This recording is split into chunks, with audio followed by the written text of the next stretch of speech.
अस्सलाम वालेकुम। अभी मैं आपको एक छोटे से एक ऐसी रिवर्स बिज़नेस से मुतारफ़ करवा रहा हूँ जो कि कश्मीर में ट्रेंडिंग हो रहा है। आज से 20 साल पहले, 15 साल पहले, 30 साल पहले यहाँ से जानवर जाने का रवाज वहाँ पे था और वहाँ से जानवर आने का रवाज कम था।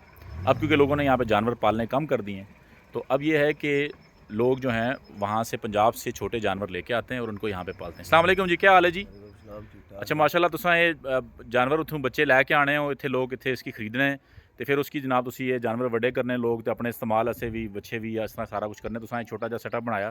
तकरीबन महीने च तुसां एक आध फेरा ले आने हो ते लोग ये लै लैने इत्थे कि जी किस हाँ, तरह तरतीब ले होनी? लेने ने बस 1-2 फेरे महीने ही लग जाने। 1-2 महीने फेरे लग हाँ, जाने। 1-2 महीने ही लग ते जाने। ए जेह्ड़ा छोटा बच्चे ने ये लोग इत्थे बड़े आसानी नाल लोग जिन्हां ने पालना होना ओह् पाल लैने। हाँ, ये शौक नाल लोग रखने इन्हां दे फिर ठीक पालने ने घर। ठीक है।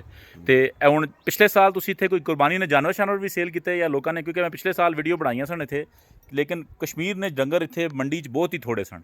ते अगर तुसां इस तरह ये जेह्ड़ा कम्म कर रहे हो बहुत अच्छा कम्म है कि तुसां उद्धरों जेह्ड़े जानवर बच्चे लैके आने हो इत्थे लोग पालने, पाल के जनाब लोकां दी समझ लो कमेटी निकल आनी ना साल बाद फिर जानवर को हाँ, बिल्कुल बेचना ही या सही है। उस नाल जेह्ड़ा ना फ़ायदा दूध हासल करने या गोश्त हासल करने। ते हाँ, तुहाडा बिल्कुल। ख्याल है कि ये लोग हुण कुछ वापस से महंगाई होई ते दोबारा वध रहा कम्म या घट ज़ाहिर रहा? गल महंगाई ने वजह तो इधर बढ़ रहा काम।